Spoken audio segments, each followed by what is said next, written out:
મહારાજની સત્ય સનાતન ધર્મની આજ તો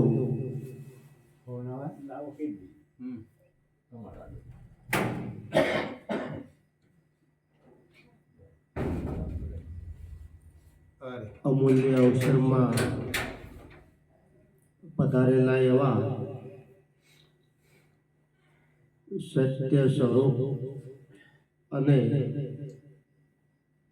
નિર્મળ નામ એવા સદગુરુ પરમાત્માને મારા કોટી કોટી વંદન. અહીં બિરાજમાન સર્વે સંતોને મારા જય ગુરુ મહારાજ. આજનો આ પ્રસંગ ગુંદા મુકામે લખુ બાપુને ત્યાં રાખવામાં આવ્યો છે. ધન્ય છે એમના શુદ્ધ ભાવને, ધન્ય છે એમના પરિવારને. ભાગ્ય બરોરે જે ઘર સંત પધાર્યા, આપણું ભાગ્ય જાગે ત્યારે આવું સંતનું સાનિધ્ય મળતું હોય છે. પ્રયત્ન કરવાથી પદ પ્રાપ્ત થાય, પૈસા પ્રાપ્ત થાય, પ્રતિષ્ઠા પ્રાપ્ત થાય, પણ પરમ શાંતિ પ્રાપ્ત થતી નથી, પરમ સુખ પ્રાપ્ત થતું નથી. માટે આજનો આ સત્સંગ આપણા જીવનમાં પરમ શાંતિ પ્રાપ્ત થાય, પરમ સુખ પ્રાપ્ત થાય, એટલા માટે આ સત્સંગની જરૂર પડે છે. એક એક શ્વાસો ઓછો થતો જાય છે. એક શ્વાસ કા મૂલ 3 લોક કા મૂલ. આ એક શ્વાસની એટલી કિંમત છે. આવેલો શ્વાસો ફરીથી આવે કે ન આવે એની કોઈ ગેરંટી નથી. માટે ગઈ સંપત ફરી સાંભળે, ગયા હોય છે વહાણ, ગત અવસર આવે નહીં અને ગયા ના આવે પ્રાણ. ગયેલી સંપત્તિ મહેનત કરવાથી પ્રાપ્ત થઈ જાય. પરદેશ ગયેલું વહાણ પણ સમય સંજોગે પાછું આવી જાય, પણ ગયેલો અવસર અને ગયેલા પ્રાણ ક્યારેય પાછા આવતા નથી. માટે આ ભારતની ભૂમિ એ સંતોની ભૂમિ છે. અને આ આધુનિક યુગમાં જેને સંતનો ભેટો થાય, જેને સદગુરુનું સાનિધ્ય મળે છે, એ જિજ્ઞાસુ જીવ જરૂર પરમ સુખને પ્રાપ્ત કરે છે, પરમ શાંતિ પ્રાપ્ત કરે છે. માટે જ કહેવાયું છે કે શાંતિ પ્રમાણે એને સંત કહી એના દાસના દાસથી મેળવીએ. સંતના સાનિધ્ય આપણે જઈએ તો આપણને પરમ શાંતિ પ્રાપ્ત થાય છે. કારણ કે સંતનું સાનિધ્ય બહુ દુર્લભ હોય છે. આ જીવનમાં બધો સંગ આપણને થાય છે, પણ અમુક સંગ એવા હોય છે જેથી આ જીવન બરબાદ થતું હોય છે. માટે સંગ કરવો તો કોઈ જાગૃત પુરુષનો, સંગ કરવો તો કોઈ સત્સંગી પુરુષનો સંગ કરવો. પણ જો એવા દુર્જનનો સંગ થયો તો આ જીવન બરબાદ થાય. આ જીવનની પૂરી આઝાદી ભોગવવી હોય તો આ જીવનમાંથી જેને જેને દારૂ મૂક્યો છે, જેણે જેણે જુગાર મૂક્યો છે, જેને જેને માંસાહાર મૂક્યો છે, જેને જેને વ્યભિચાર મૂક્યો છે અને જેને જેને ચોરી મૂકી છે, એવા માનવ અને એવા મનુષ્યને ધન્ય છે. લાલજી મહારાજે કીધું કે આ ભારતની ભૂમિમાં દેવ કોણ કહેવાય? કે જે આ જીવનમાં દારૂ ન પીતા હોય, જુગાર ન રમતા હોય, માંસાહાર ન કરતા હોય, વ્યભિચાર ન કરતા હોય, ચોરી ન કરતા હોય, એવા જે મહાપુરુષ છે આજ આધુનિક યુગના દેવ છે. જરા વિચાર કરો કે જેના જીવનમાં દારૂ વ્યાપી જાય એને શું માણસ કહેવાય? જેના જીવનમાં જુગાર વ્યાપે એને શું માણસ કહેવાય? જેના જીવનમાં વ્યભિચાર વ્યાપે એને શું માનવ કહેવાય? એટલા માટે પૂરી આઝાદી ભોગવવા માટે આ સંત સદગુરુ આપણને પહેલા પ્રતિજ્ઞા આપે છે. એથી આગળ વ્યભિચારનો તો લાલજી મહારાજે ભેદ ખોલ્યો છે કે બેની બેઠી છે જેવી આપણી, હરેક એને નિર્મળ નયણે નિરખાય. માટે બેની બેટી છે જેવી આપણી એવી આખા વિશ્વની ગણાય. કારણ કે સદગુરુ મહારાજે આપણને તપ આપ્યું છે કે આ નેણે રૂપને તો બધાય પારખે છે, આ નેણથી બધા ઘાટને પારખે છે, પણ આ નેણેથી અરૂપી આત્મા ના દર્શન કરવા જોઈએ. આ મુખે થી એવું સત્ય વચન ઉચ્ચારવું જોઈએ. કારણ કે આ તો ગુરુમુખ છે. જેને જેને ગુરુનું સાનિધ્ય મળ્યું છે એ ગુરુમુખી કહેવાય છે. પણ ગુરુમુખી હોય એની વાણી વિકાર ભરેલી ન હોય, એની વાણીમાં ઝેર ન હોય, એની વાણી નિર્મળ હોય. માટે આ કાને રાગ, દ્વેષ, ઈર્ષા આવું આપણે સાંભળતા હોઈએ છીએ. પણ આ કાને એવા સંત પુરુષનો સત્સંગ શ્રવણ કરવો જોઈએ. કારણ કે નવધા ભક્તિની અંદર શ્રવણ ભક્તિ કહેવામાં આવે છે. એટલા માટે આ દ્રષ્ટિએ દરેક ઘાટમાં અઘાટ રૂપ નિરખવાનો છે. આ મુખે એવું સત્ય વચન ઉચ્ચારવાનું છે અને આ કાને એવા જે સત શબ્દ હોય એ ગ્રહણ કરવાના હોય છે. ખરેખર સત્ય તો અખિલ વિશ્વમાં બિરાજમાન છે, પણ આપણામાં સત્ય પ્રગટ છે કે નહીં એની ખબર ક્યારે પડે? કે જ્યારે એવી જેવી વાણી હોય એવું આપણે વર્તન હોય, જેવું આપણે બોલતા હોય એવું કરી બતાવતા હોય, ત્યારે એનો પ્રકાશ થતો હોય છે. આપણે બોલવું કાંઈ અને આપણો વ્યવહાર કાંઈ તો એ આ સંતને શોભે નહીં. માટે સદગુરુ મહારાજના જેના ઉપર બે હાથ હોય, સદગુરુ મહારાજની જેના ઉપર કરુણા હોય, એનું હૃદય જરૂર શુદ્ધ બને છે, એની વાણી પણ સત્ય બને છે. માટે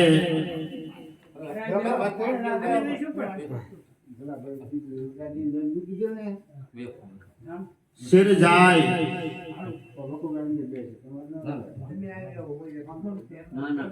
સિર જાય પણ જૂઠ ન બોલો,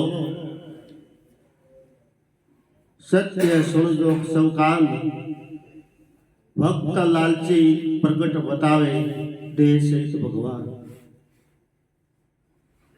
ચાહે શીશ ભલે પડી જાય, આ દેહ ભલે પડી જાય, પણ આ મુખે ક્યારેય અસત્ય ન આવવું જોઈએ, જૂઠ ન આવવું જોઈએ।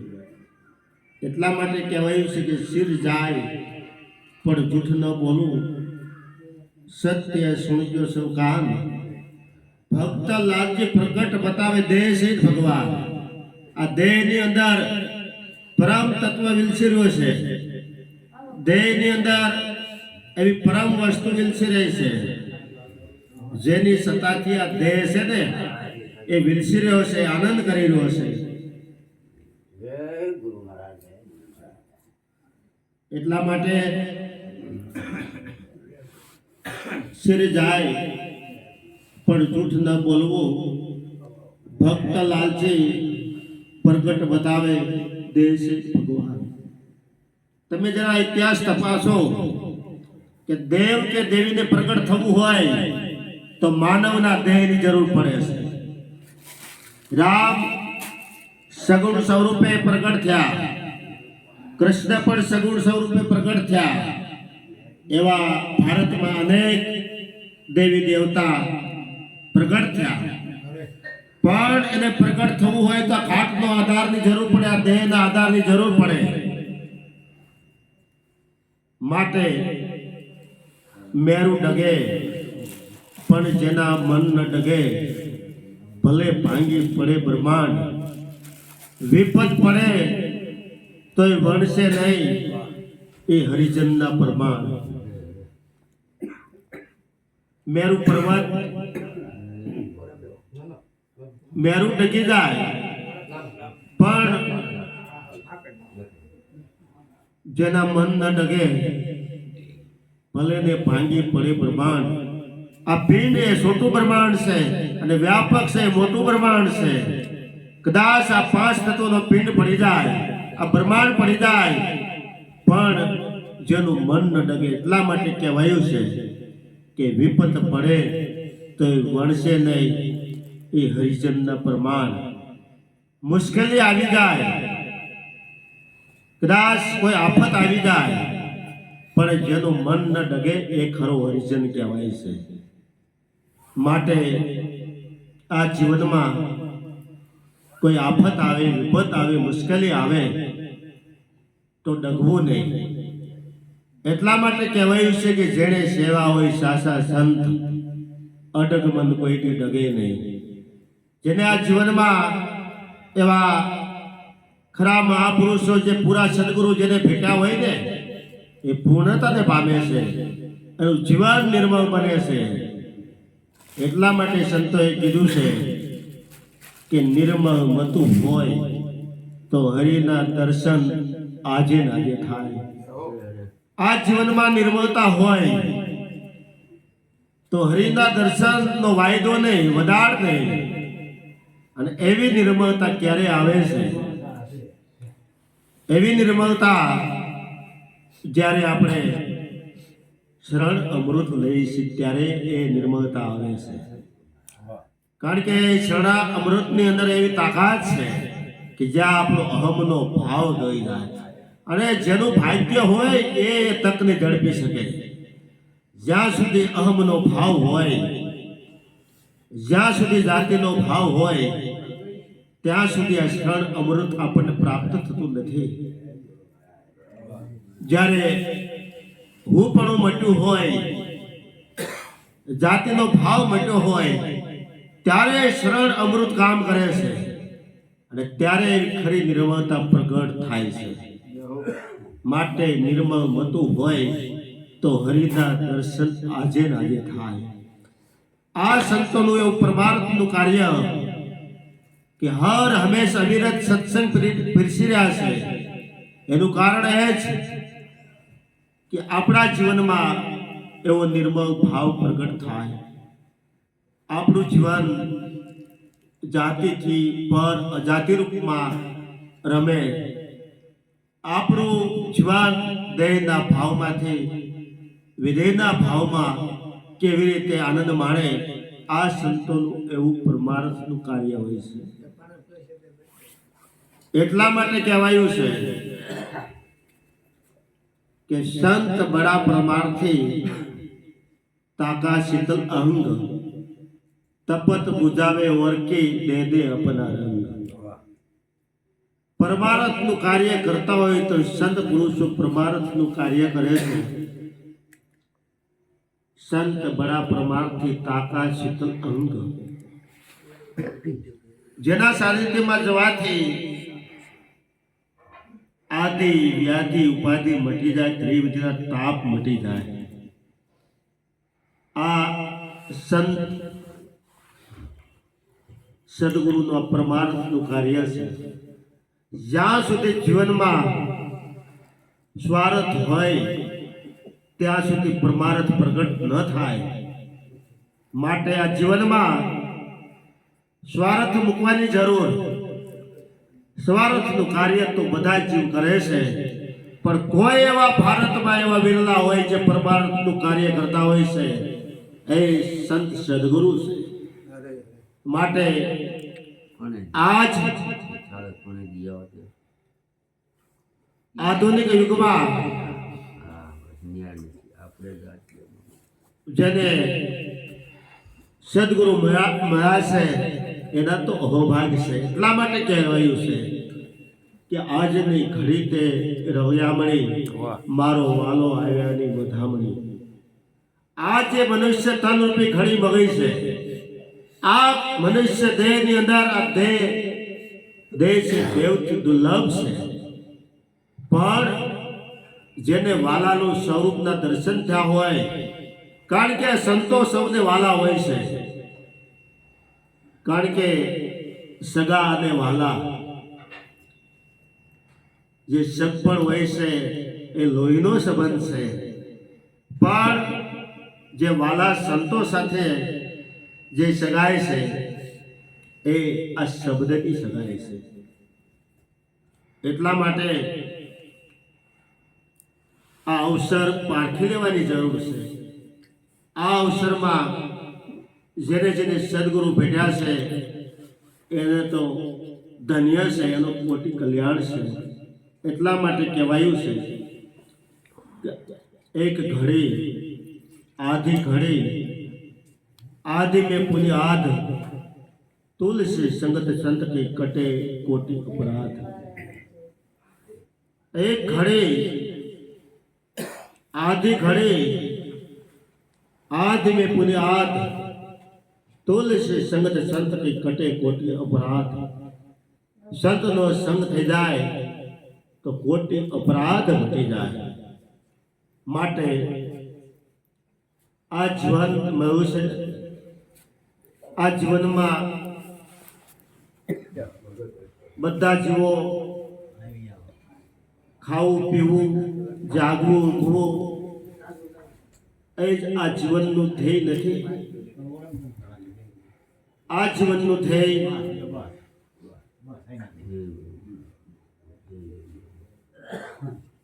આ જીવનનું ધ્યેય આપણે એવા સંત શરણે જઈ, સદગુરુ શરણે જઈ અને આપણે આપણા આત્માની ઓળખાણ કરવાની છે. આત્મા એટલે પોતાનું સ્વરૂપ. આજે રૂપને જોનારા તો ઘણા મળ્યા, પણ અરૂપી ભાવમાં અરૂપ દેખનારા તો કોક આવા સંત વિરલા હોય છે.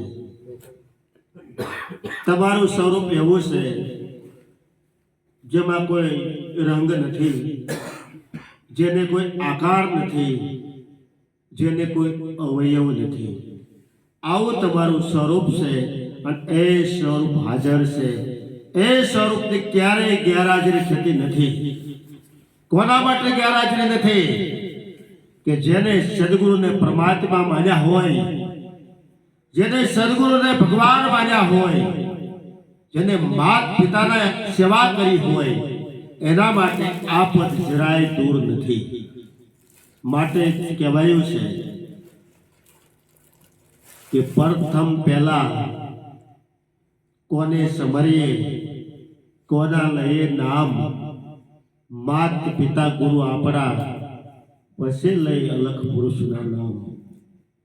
માત પિતાના આશીર્વાદથી આપણને દેવથી દુર્લભ એવો આપણને દેહ મળ્યો છે. માત પિતાના આશીર્વાદથી આપણને ભવસાગરના દર્શન થયા. પણ ભવસાગર તરવો હોય તો કોઈ એવા સદપુરુષનું શરણું સ્વીકારવું પડે. જે નામ અખિલ વિશ્વમાં રમી રહ્યું છે, નામને જાણવું પડે. એટલા માટે જ કહેવાયું છે કે નામ વિના કોઈ નવ તરે. ભવસાગરની માય નિરાત વનનું નામને જ્યાં જ્યાં દેખું ત્યાંય. જેને દેખવાની આંખ મળે હોય એને વસ્તુ માત્રમાં નામના દર્શન થાય છે. અખિલ વિશ્વમાં નામ રમી રહ્યું છે અને અખિલ વિશ્વ નામના આધારે હાલી રહ્યું છે. એટલા માટે જ કહેવાયું છે કે નામ બોલાવે નામને, સામું બોલે તે નામ. નામ તમારે દેહને કરે અખિલ વિશ્વનું કામ. જે અખિલ વિશ્વનું કામ કરી રહેલું નામ, એ નામ સદગુરુએ પરખાયું છે. માટે સદગુરુની આ બલિયારી છે, સદગુરુની આ કરુણા છે. એટલા માટે જ કહેવાયું છે કે બ્રહ્મા વિષ્ણુ સદાશિવે ગુરુ મૂર્તિ ધારી. વેદ પુરાણ વખાનત ગુરુ મહિમા ભારી. આવા મહાદેવોએ પણ ગુરુનું સાનિધ્ય સ્વીકાર્યું હોય તો આપણે તો સામાન્ય માનવી છે. આપણા અહોભાગ કે આપણને આજ સદગુરુ મહારાજ ભેટ્યા છે, સદગુરુનું જ્ઞાન પ્રાપ્ત થયું છે. વેદ અને પુરાણ પણ ગુરુનો મહિમા ગાય છે. એથી આગળ કહેવાયું છે કે એક જ પાણી, એક જ પથરા, એક નાવન કા આરા, એક મૂર્ત ऐसे જેઠી જેના રામ કૃષ્ણ પૂજારા. કારણ કે જે કાંઈ ઉત્પન્ન થાય છે એમાં પાણીની અપેદાશ છે. એક જ પાણી, એક જ પથરા, એક નાવન કા આરા. સંતો ભક્તોને જે આરો સત્સંગ રૂપી આરો જે સદગુરુનું સાનિધ્ય જે મળ્યું છે, આ આરા ઉપર સર્વ સંતો સત્સંગ મેળવે અને આનંદ લૂંટી રહ્યા છે. એટલા માટે કહેવાયું છે કે એક જ પાણી, એક જ પથરા, એક નાવન કા આરા, એક મૂર્ત ऐसे જેઠી જેના રામ કૃષ્ણ પૂજારા. જે રામ અને કૃષ્ણ જેની પૂજા કરતા હોય એવી મૂર્તિ કઈ. તો શું એવી મૂર્તિ ખાટમાયલી હોઈ શકે? એવી મૂર્તિ દ્રશ્યવાળી હોઈ શકે ખરી? નહીં. જે રામ અને કૃષ્ણ અને આ ભારતના મહાપુરુષો દેવી દેવતાએ જે મૂર્તિનું પૂજન કર્યું છે એ મૂર્તિ દ્રશ્યમાં આવતી નથી. એ મૂર્તિ કોઈ ખાટમાયલી નહીં. એટલા માટે કહેવાયું છે એવી મૂર્તિ કઈ તો ધ્યાન મૂલમ ગુરુ મૂર્તિ, પૂજા મૂલમ ગુરુ પદ, મંત્ર મૂલમ ગુરુ વાક્ય, મોક્ષ મૂલમ ગુરુની કૃપા. ધ્યાન ધરવું તો ગુરુદેવનું ધરવું, બીજું સર્વે પર હરવું, બીજું સર્વે મૂકી દેવું. અને ગુરુરૂપ કેવું છે? સદગુરુ મહારાજે જુક્તિમાં આપણને દેહની વાત જ નથી કરી. સદગુરુ મહારાજે આપણને તનની વાત જ નથી કરી. સદગુરુ મહારાજે દેહથી પર વિદેય તત્વ એની વાત કરી છે. જો સદગુરુ મહારાજ એવી આપણને ભૂમિકા પકડાવતા હોય તો સદગુરુ વિદેહી હોય એવો જરૂર એ નક્કી વાત છે. માટે ધ્યાન મૂલમ ગુરુ મૂર્તિ, પૂજા મૂલમ ગુરુ પદ. આ પદની પૂજા થાય છે, કોઈ વ્યક્તિની પૂજા થતી નથી. માટે પદ મહાન છે અને એ પદ એવું છે જે પરમ પદ. બીજા પદ જે આવેલા હોય ને એ પદ તો આજ હોય તો કાલે ન પણ હોય, પણ જે પરમ પદ છે, જે ગુરુપદ છે એ અવિરત છે, એ અવિસર છે, કાયમનું છે. એટલા માટે ધ્યાન મૂલમ ગુરુ મૂર્તિ, પૂજા મૂલમ ગુરુ પદ, મંત્ર મૂલમ ગુરુ વાક્ય, મોક્ષ મૂલમ ગુરુની કૃપા.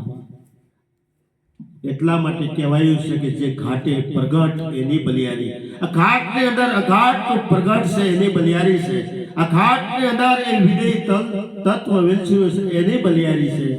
માટે જે ગુરુ મુખે જે શબ્દ આવે છે, જે વાક્ય આવે છે, મંત્ર સમાન છે. મંત્રની વાત આવી તો કેવું હોય તો કહેવાય કે મહામંત્રનો મોટો મહિમા મુખે કહ્યો ન જાય. હરી નથી ચાર વેદમાં ઋષિ મુનિઓ જેના જપતા જાપ. જે શબ્દ થકી, જે મંત્ર થકી તમને વિધેયનો ભાવ પ્રાપ્ત થતો હોય, જે મંત્ર થકી પરમ પદ પ્રાપ્ત થતું હોય, એવા જે શબ્દો હોય એ સદગુરુના શબ્દ આખા વિશ્વને લાગુ પડે. જરા વિચાર કરો કે નિરાત પરંપરામાં સોય સાંભળેલું સરખું કરવામાં આવે છે. કેવી રીતે સરખું? એ કદમાં ક્યારેય સરખું ન થાય. એટલા માટે કહેવાયું છે કે તું નાનો હું મોટો, એવો ખ્યાલ જગતનો ખોટો.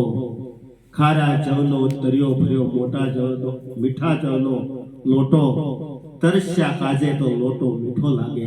એ મહાપુરુષે ભેદ ખોલ્યો. પણ જેને એવી દ્રષ્ટિ મળી હોય, જેને સમદ્રષ્ટિ મળી હોય ને, એ સમાન વસ્તુ જોઈ શકે છે.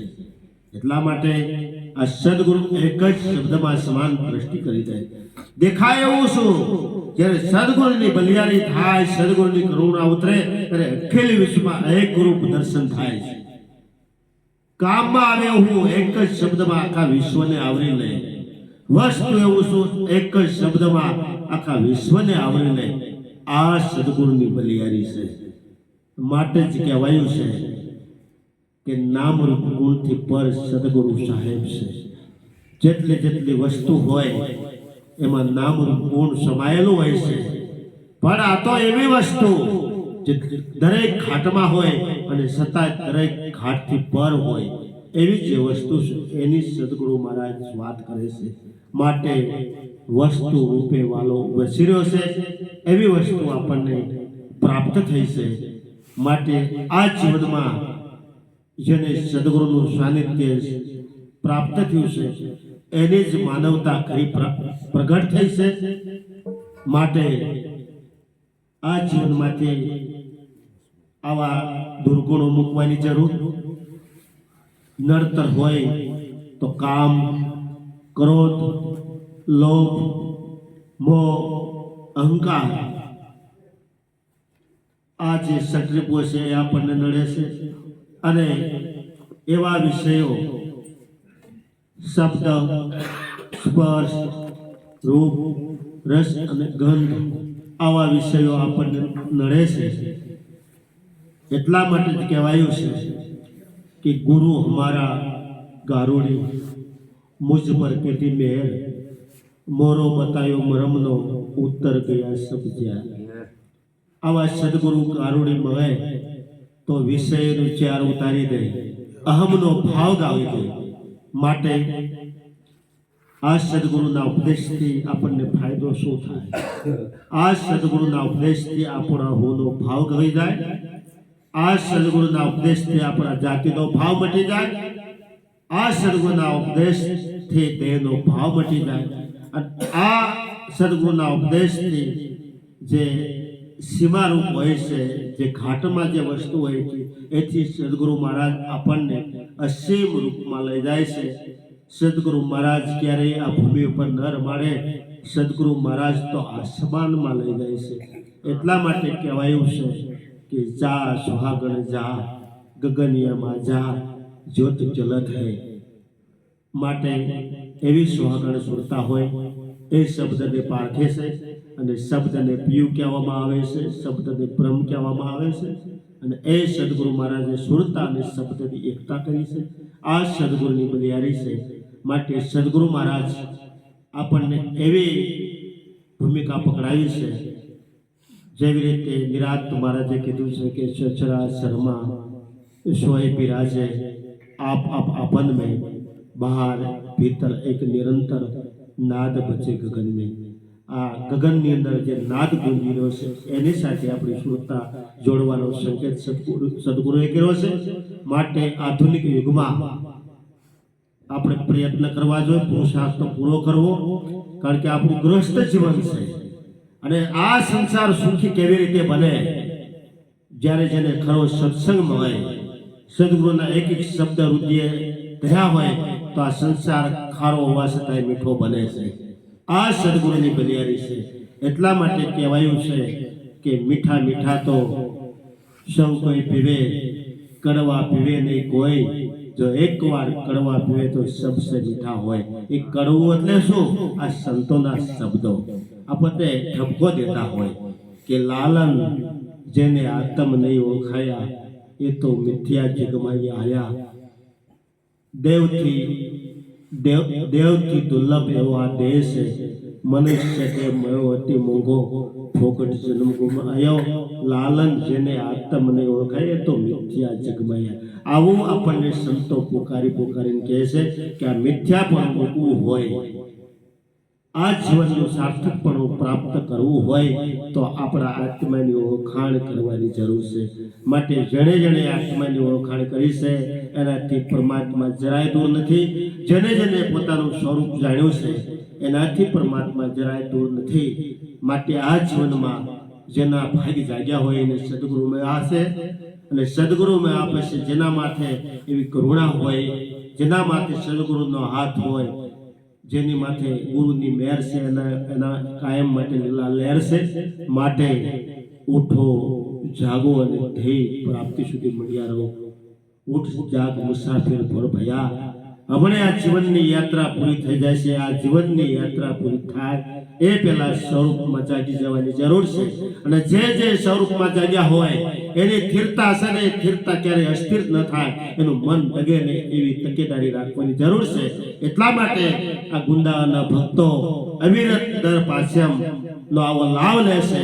અને સંતોને એવો જ ભાવ હોય છે કે આવો સત્સંગનો લાભ આપણે વેચીને લઈએ, આ પ્રસાદ વેચીને આપણે લઈએ અને બધા આનો લાભ લઈએ, એવો સંતોનો ભાવ હોય છે. માટે એવી જિજ્ઞાસા રાખી જીવનમાં બધું પ્રાપ્ત થશે પણ આવો સત્સંગનો લાભ નહીં પ્રાપ્ત થાય. માટે આ લાભ લૂંટવા જેવો છે, આ તક છે, ઝડપી લેવાની જરૂર છે. માટે જીવનમાં સંતોએ ખરું જ કે અંતમાં શું કે કહી અને મારી વાણીને વિરામ આપીશ કે સાર્થકની શુદ્ધિ સિવાય અદ્વૈત જ્ઞાન પ્રાપ્ત થતું નથી. પવિત્ર જીવન બનાવ્યા સિવાય ઈશ્વરની ઓળખાણ થતી નથી. સાર્થકની શુદ્ધિ ક્યારે થાય કે આપણે હથિયાર મૂક્યા હોય અને જેમ સેમ આ જીવનમાં આપણે પ્રતિજ્ઞાનું પાલન કરતા હોય ત્યારે સાર્થકની શુદ્ધિ થતી હોય છે. સાર્થકની શુદ્ધિ સિવાય અદ્વૈત જ્ઞાન પ્રાપ્ત થતું નથી. પવિત્ર જીવન બનાવ્યા સિવાય ઈશ્વરની ઓળખાણ થતી નથી. માટે આ સત્સંગથી, આ સંતવાણીથી આપણું જીવન છે પવિત્ર બને છે. માટે ઉઠો, જાગો અને ધ્યેય પ્રાપ્તિ સુધી મળ્યા રહો. અહીં બિરાજમાન એવા દિવ્ય આત્માને મારા કોટી કોટી વંદન. બોલો સતગુરુ મહારાજની જય.